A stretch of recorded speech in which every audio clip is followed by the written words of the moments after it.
the first town in California where black families could own land, govern themselves, and live without limits. Then, neighboring towns got jealous and cut their water supply off, and then did something to make sure no one ever spoke his name again. Meet Colonel Allensworth.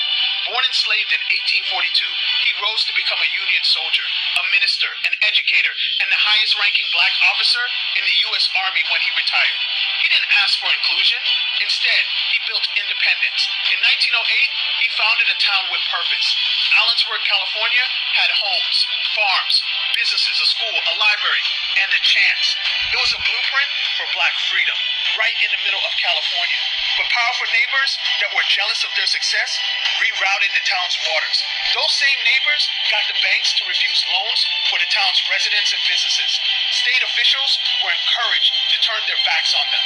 And just years after founding the town, Colonel Allensworth was eliminated in an accident some believe wasn't so without water, funding, or the founder, the town faded. The dream dried up in the dust, but the blueprint didn't die. It lives on in every black community built from the ground up. In every dream that says, we don't wait, we create. Put his name back in the story, Colonel Allensworth. Let's make sure he's never forgotten, and please remember, we don't wait, we create. Unfortunately, my black men and black women, this is one of the many incidents of sabotage that we had when we basically tried to exercise independence and self-reliance. At the end of the day, we can't win for losing. They say we ask for handouts too much, but then when we try to build on our own, they have a problem with that.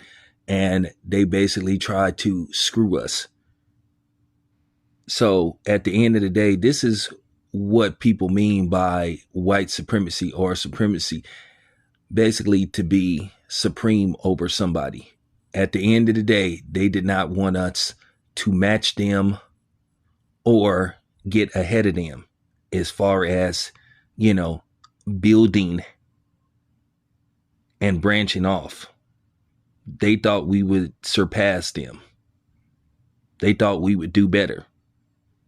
And basically, like this brother said, it was just pure hatred and jealousy. Just because certain places, abolished slavery didn't mean they abolished racism. Like I said, I'm going to do more videos like this because I feel like they try to hide these type of things from us.